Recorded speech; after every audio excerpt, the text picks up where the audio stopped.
다 같이 사도신경으로 우리의 신앙을 고백합니다. 전능하사 전지를 만드신 하나님 아버지를 내가 믿사오며 그 외아들 우리 주 예수 그리스도를 믿사오니 이는 성령으로 잉태하사 동령저 마리에게서 나시고 본디오 빌라도에게 고난을 받으사 십자가에 못 박혀 죽으시고 장사된 지 사흘 만에 죽은 자 가운데서 다시 살아나시며 하늘에 오르사 전능하신 하나님 편에 앉아 계시다가 저리로서 산 자와 죽은 자를 심판하러 오시리라. 성령을 믿사오며 거룩한 공예와 성도가 서로 교통하는 것과 죄를 사하여 주시는 것과 몸이 다시 사는 것과 영원히 사는 것을 믿사옵나이다. 아멘. 찬송가 542장 부른 후에 강윤전 집사님께서 대표 기도해 주시겠습니다.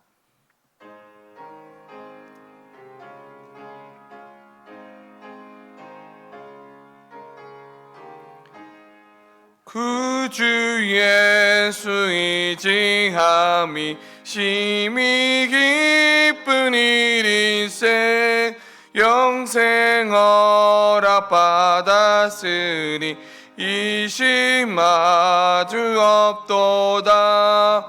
예수 믿는 것은 받은 증거 많도다. 예수 귀한 예수 믿음 더욱 주소서. 구주 예수 의지함이 심히 기쁜 일일세 주를 믿는 나의 마음 그의 피에 적시네. 예수 믿는 것은 받은 증거 많도다. 예수 귀한 예수 믿음 더욱 주소서. 구주 예수 의지하여 죄악 벗어버리네. 하리 받고 영생함을 주께 모두 얻었네. 예수 믿는 것은 받은 증거 많도다. 예수 귀한 예수 믿음 더욱 주소서. 구주 예수 의지하여 구원함을 얻었네. 영원 무궁지나도록 주여 함께 하소서. 예수 믿는 것은 받은 증거 많도다. 예수 귀한 예수 믿음 더욱 주소서. 아멘.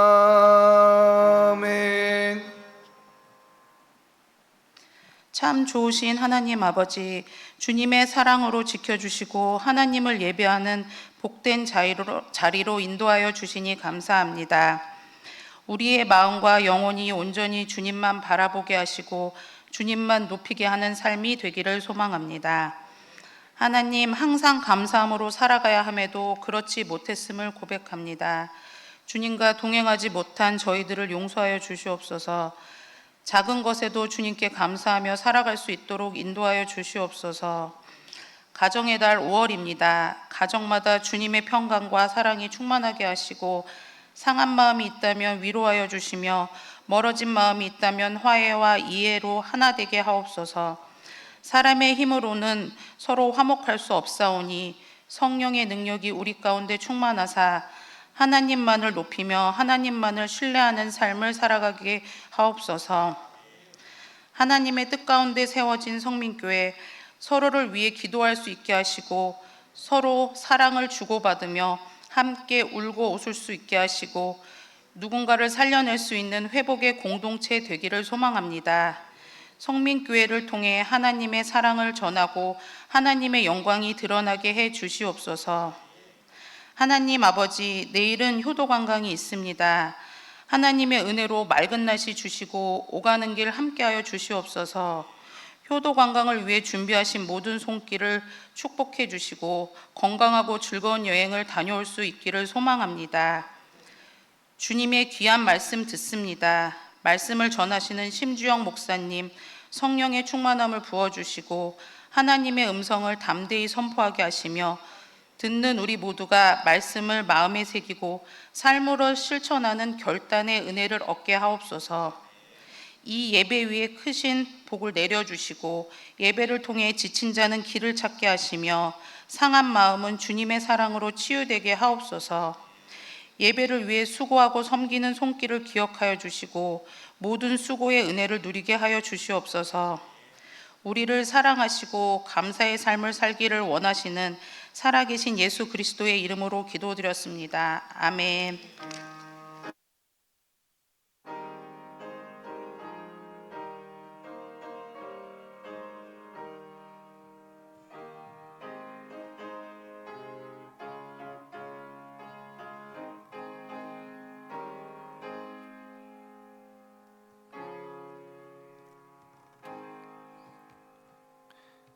네, 광고 소식 전하겠습니다. 주보를 참고해 주시길 바랍니다. 5월 11일은 어버이 주일 세대 통합 예배로 드려집니다. 1부 예배는 없고 2부 예배 11시만 예배 드려진다는 점을 참고해 주시길 바랍니다. 효도 관광이 내일 출발합니다. 1호차 차량 타신 분들은 오전 7시 30분까지, 2호차는 8시까지 교회에 도착해 주시길 바랍니다. 특별히 오고 가는 길 안전을 위해서 함께 기도해 주시면 감사하겠습니다. 목장 모임이 5월 9일 금요일 저녁 7시 30분에 시일실에서 있습니다. 목자 되신 분들은 필히 참석해 주시길 바랍니다. 6월 6일 예정이던 한마음 체육대회는 가을로 연기가 됩니다. 네, 나머지 광고는 주보에 참고해 주시길 바랍니다. 오늘 하나님께서 우리에게 주신 말씀은 요한복음 4장 46절에서 54절까지입니다. 요한복음 4장 46절에서 54절까지입니다.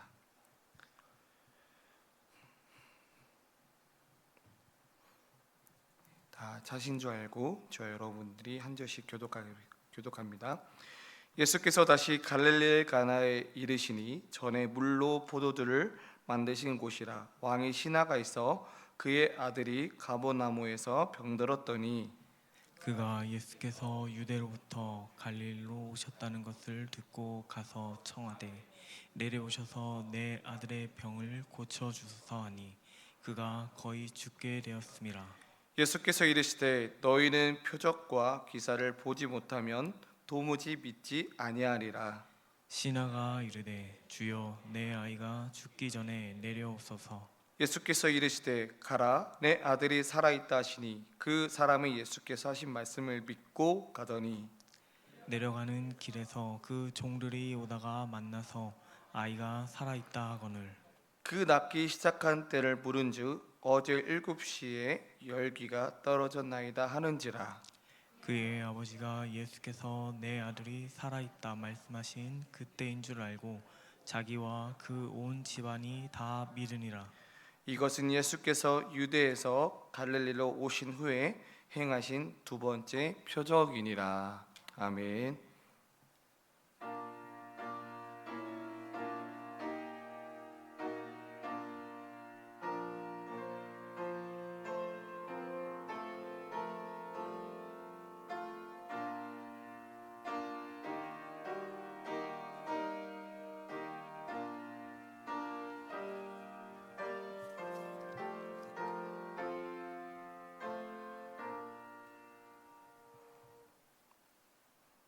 헌금을 위해서 잠시 기도하겠습니다.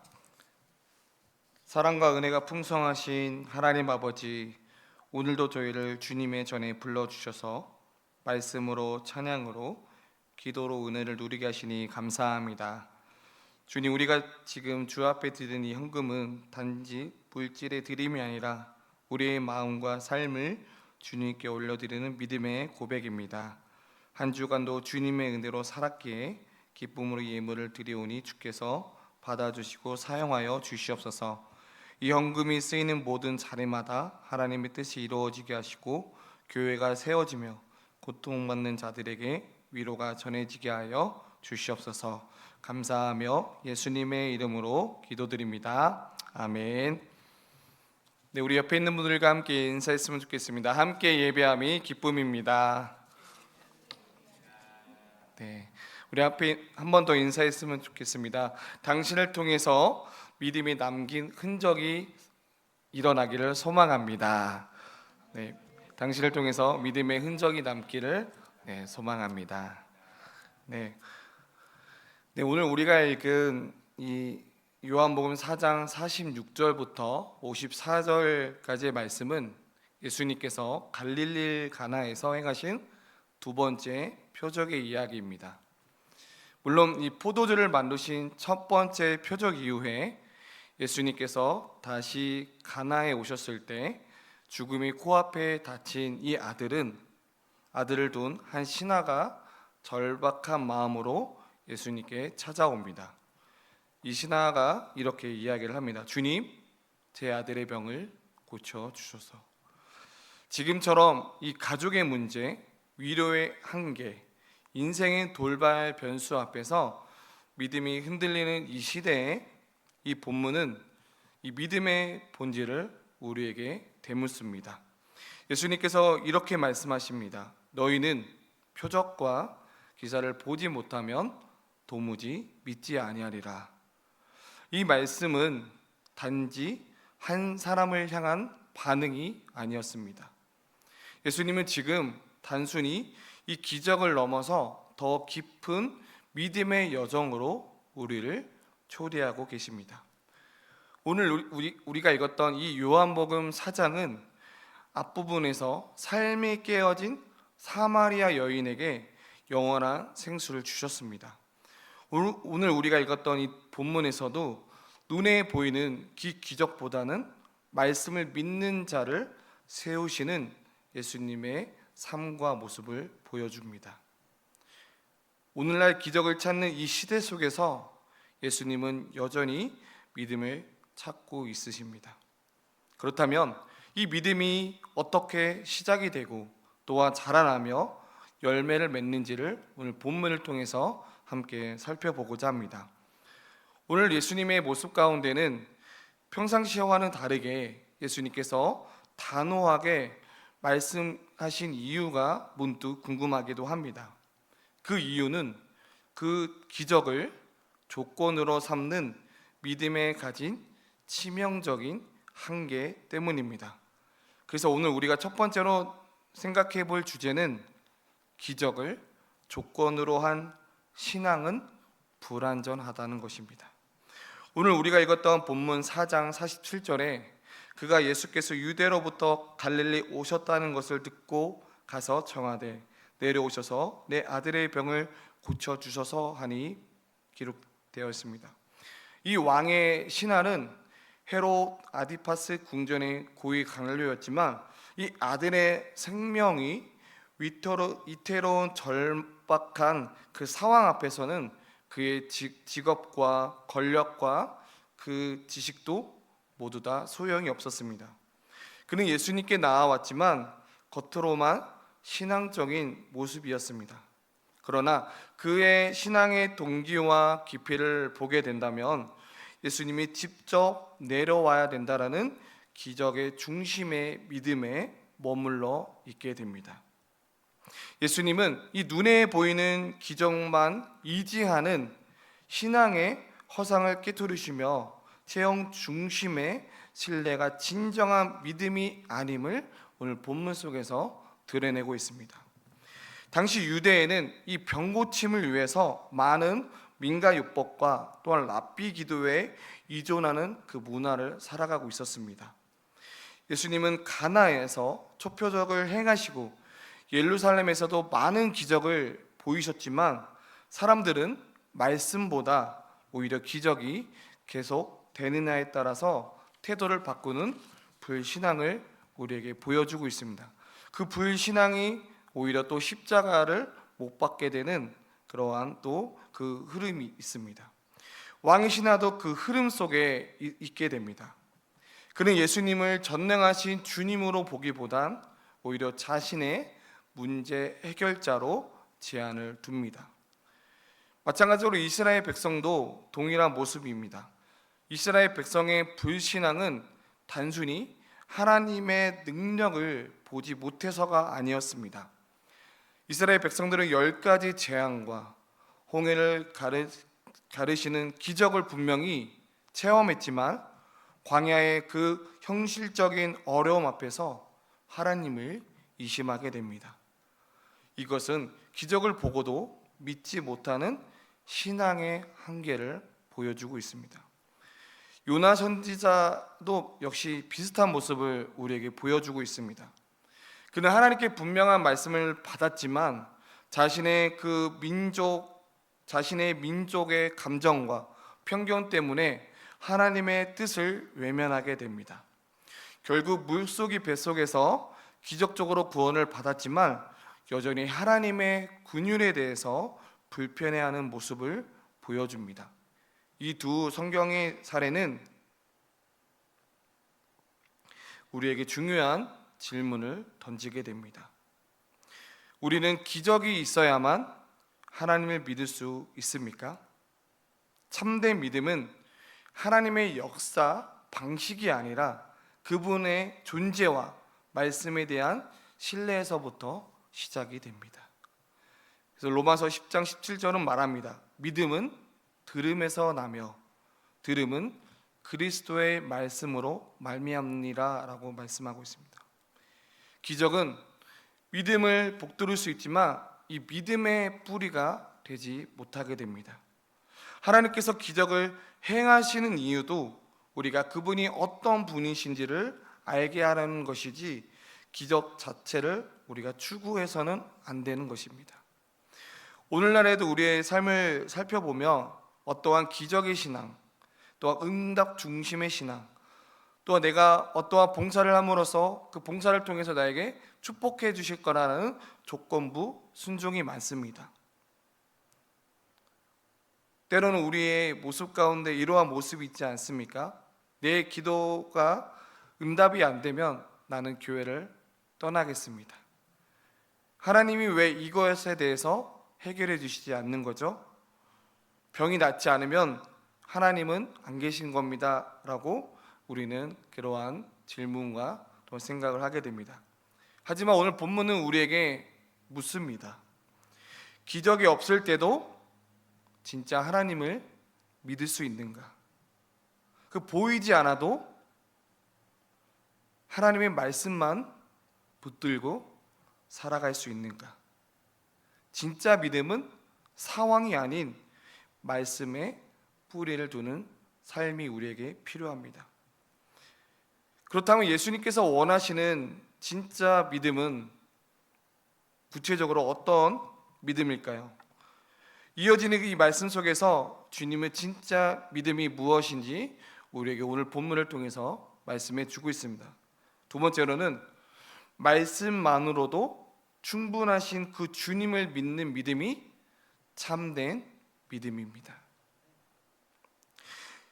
오늘 본문 신하가 49절에 신하가 이르되 주여 내 아이가 죽기 전에 내려오소서라고 말합니다.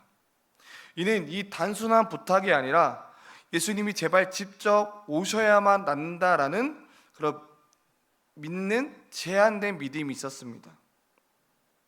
하지만 예수님의 대답은 생각보다 달랐습니다.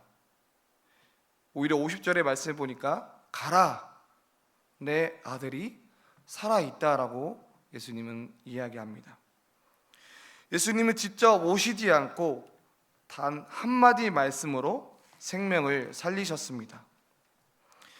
신하는 아들을 살리고 싶은 그 간절함 속에 예수님의 음성만 듣고 집으로 돌아갑니다. 눈앞에 확신은 없었을 것입니다. 어쩌면 우리의 삶도 동일한 것 같습니다. 우리 역시 삶의 절벽 앞에 설 때 주님의 말씀만으로 충분한가라는 그 의심이 우리에게 들게 되고 또 믿음이 흔들리게 됩니다. 하지만 주님은 말씀만으로도 충분하다라고 말씀하십니다. 왜냐하면 그분은 말씀을 빛을 창조했고 병든 자를 고치셨으며 또한 죽은 자를 일으키신 예수님이십니다. 오늘도 그 말씀은 여전히 살아 있습니다. 예수님의 이 음성은 설명이 아닌 생명의 명령입니다. 창세기 1장에서도 빛이 있으라 말씀하셨을 때 빛이 있었고, 마태복음 8장에서도 백부장은 말씀만 하옵소서라고 그 고백한 결과 오히려 예수님은 그 믿음을 이스라엘 중에 이만한 믿음을 본 적이 없다라고 오히려 예수님은 백부장을 향해서 칭찬을 하게 됩니다. 이 사건에서도 보면 예수님은 공간과 거리의 제약을 넘어서 말씀이 곧 현실이 되는 장면을 우리에게 보여주고 있습니다. 이것을 오늘 우리에게도 분명한 메시지를 주는데요, 예수님은 오늘도 보이지 않으셔도 말씀으로 일하시며 그 말씀은 살아있고 능력이 있는 말씀입니다. 기독교는 체험보다, 물론 체험도 중요하지만 기록된 말씀을 통한 믿음의 역사를 강조하고 있습니다. 또한 하나님의 기록된 약속은 성령 안에서 살아 움직이는 진리이기도 합니다. 주의 음성에 우리의 인생을 맡기는 자는 흔들려도 꺾이지 않습니다. 오늘날도 우리는 신하처럼 주님 제발 오셔서 고쳐주십시오, 지금 내 상황을 바꿔주세요 라고 말합니다. 그러나 주님은 종종 우리가 생각하는 원하는 방식으로 오시지 않고 말씀으로만 우리에게 말씀하실 때가 있습니다. 그때 우리는 선택을 해야 합니다. 기적을 기다릴 것인가, 아니면 말씀을 믿고 그 말씀에 순종의 발을 걸어갈 것인가. 오늘 본문은 그 사람이 예수께서 하심을 믿고 가더니라고 말합니다. 이 믿음이야말로 예수님이 원하셨던 참된 믿음이었습니다. 예수님은 지금 저와 여러분들의 삶 가운데 지금도 말씀으로 일하고 계십니다. 기적의 현장보다 먼저 말씀 앞에 선 우리의 믿음을 보고 계십니다. 이 신하는 예수님의 말씀의 근거로 결단했습니다. 그 발걸음이 남긴 흔적은 단지 병이 나은 사건이 아니라 믿음으로 걷는 자의 순종의 발자국이었습니다. 성도 여러분, 이 믿음의 걸음은 자신의 회복으로만 끝나지 않았습니다. 이 한 사람의 순종으로 말미암아 곧 가정이 회복이 되었고, 그가 붙든 말씀은 가족 전체의 복음의 빛을 비추는 통로가 되었습니다. 마지막 함께 나눠볼 세 번째로는요, 한 사람의 믿음은 가정을 살리고 구원의 통로가 됩니다. 신하는 예수님의 말씀을 믿고 집으로 돌아가면서 종들이 달려오게 됩니다. 그는 그 걸음을 옮기는 동안 인간적인 마음이 있었을 것입니다. 정말 그 말씀이 이루어졌을까? 아이가 정말 죽은 건 아닐까? 라는 그러한 걸어가면서도 분명히 있었을 것입니다. 그렇지만 그 종들의 발소리가 들렸을 때 신하는 온몸의 감각이 그 소리에 집중되었을 것입니다. 마음은 요동치고 또한 다리가 떨렸을지도 모릅니다. 그리고 그에게 듣는 단 한마디, 아이가 살아 있습니다. 이 한 문장은 신하의 인생을 바꾸는 선언이었습니다. 그 순간 신하는 회복된 시간이었고, 그리고 예수님이 내 아들이 살아있다고 하신 바로 그 시각임을 깨닫게 됩니다. 이는 단순한 우연이 아니었습니다. 예수님의 말씀과 현실이 이치함을 깨닫고 그는 그 기적을 기대하는 단계를 넘어서 예수님의 자체를 신뢰하는 믿음으로 변화되었습니다. 그리고 성경은 오늘 요한복음 4장 53절에 이렇게 기록되었습니다. 그의 아버지가 예수께서 내 아들이 살아있다 말씀을 그때인 줄 알고 자기와 그 온 집안이 다 믿으니라 라고 고백하고 있습니다. 신앙의 믿음은 단순한 이 가정 회복이 아니라 말씀을 믿고 순종할 때 공동체가 하나님을 경험하게 되는 구원의 시작이었습니다. 믿음은 가정과 왕의 신하는 처음에 아들의 병을 고치기 위해 예수님께 나아왔습니다. 하지만 결국 그는 아들만 고침을 받은 것이 아니라 자기 자신과 가족 전체가 살아나는 은혜를 경험하게 됩니다. 오늘날도 마찬가지입니다. 믿음의 기도는 가장 가까운 사람의 마음을 움직이기도 하고 영혼을 회복시키는 씨앗이 되기도 합니다. 믿음은 결코 혼자서 끝나지 않습니다.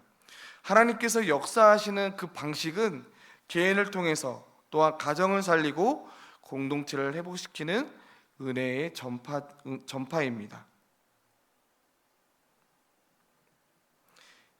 병이 나아서가 아니라 말씀이 이루어진 것을 믿었기에 오늘날 이 구원이 임하게 됩니다.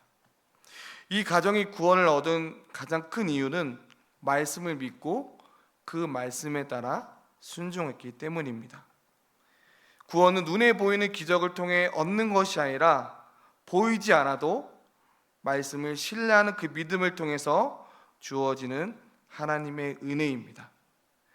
예수님을 병을 고쳐주시는 것보다 더 큰 일을 행하셨습니다. 또한 회복하셨습니다. 가정을 회복시키시고 영혼을 구원하셨습니다.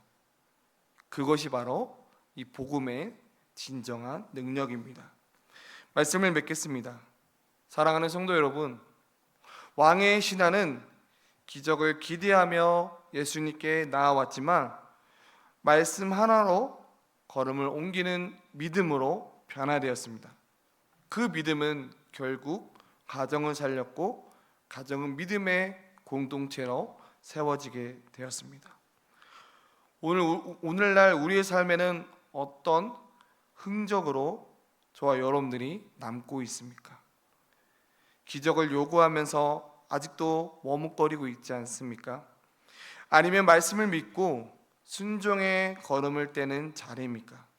보이지 않지만, 이해되진 않지만 하나님의 말씀이면 충분하다는 그 믿음, 그 말씀에 순종하는 걸음을 걷다 보면 그 걸음이 바로 우리의 복음의 흔적이 될 것입니다. 오늘 그 말씀을 따라 우리가 함께 믿음의 걸음을 내디시길 간절히 소망합니다.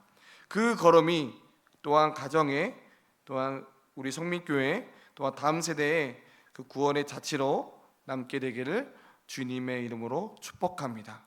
우리의 삶의 여정이 지금도 내게 응답되지 않는 기도 제목들이 있습니까? 하지만 하나님의 섭리에 따라, 그 섭리에 따라 하나님의 일하심을 우리는 믿고 포기하지 말고 그 믿음의 여정을 함께 걸어가는 저와 여러분들 되시길 간절히 소망합니다. 우리 함께 찬양하면서 기도하는 시간 갖겠습니다. 찬송가 546장 찬양하겠습니다.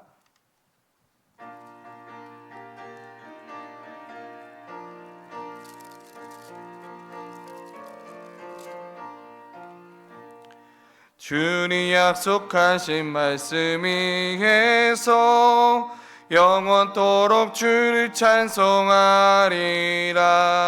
소리 높여 주께 영광 돌리며 약속 믿고 굳게 서리라.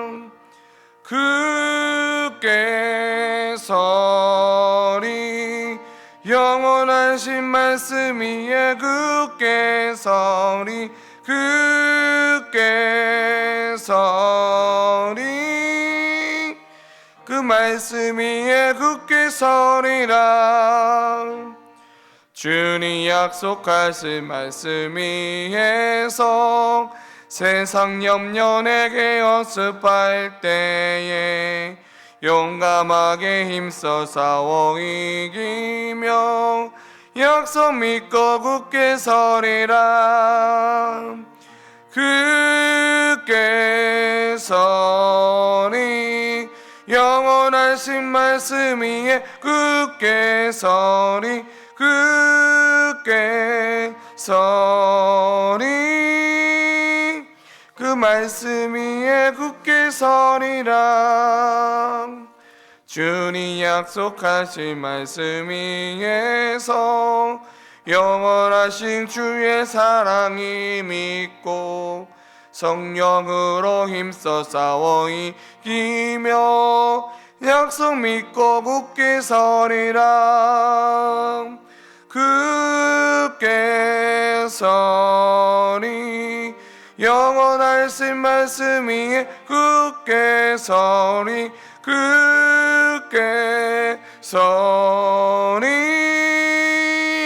그 말씀 위에 굳게 서리라 주님 약속하신 말씀 위에서 성령 인도하는 대로 행하며 주님 품에 항상 항시 얻으며 약속 믿고 굳게 서리라 굳게 서리 영원하신 말씀 위에 굳게 서리 굳게 서리 그 말씀 위에 굳게 서리라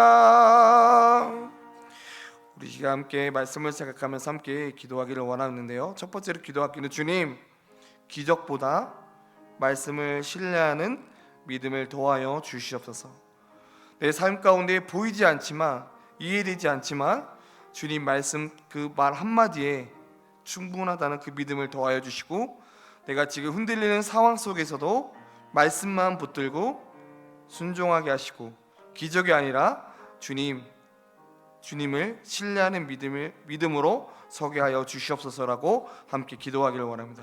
또 두 번째로 기도하기는 하나님 저를 통해서 가정과 교회 공동체와 또 목장 모임을 통해서 구원의 흔적이 남게 하여 주시옵소서. 저희 믿음의 결단이 다음 세대와 또한 교회와 또 하나님의 역사가 저를 통해서 이어지게 하여 주시옵소서라고 이 두 가지 기도 제목을 가지고 함께 이 시간 함께 기도했으면 좋겠습니다. 자, 우리 주님의 이름을 세 번 부르고 하나님 앞에 함께 기도합니다. 주여, 주여, 주여. 아버지 하나님 감사합니다. 하나님 아버지 오늘 말씀을 통하여 우리에게 다시 한번 말씀을 신뢰할 수 있는 믿음을 더하여 주시옵소서. 하나님 우리의 지금 삶의 여정 가운데 보이지 않지만 이해되지 않지만 주님 정말 우리의 인간의 지식으로는 나의 상황이 이해될 수 없지만 하지만 주님 말씀 한마디에 충분하다는 믿음을 더하여 주시고 흔들리는 상황 속에 있을지라도 말씀만을 붙들고 순종의 발걸음을 얻을 때 아버지 그 상황 가운데 주님의 기적을 나타나게 하여 주시고 아버지 기적을 보게 하여 주시옵소서.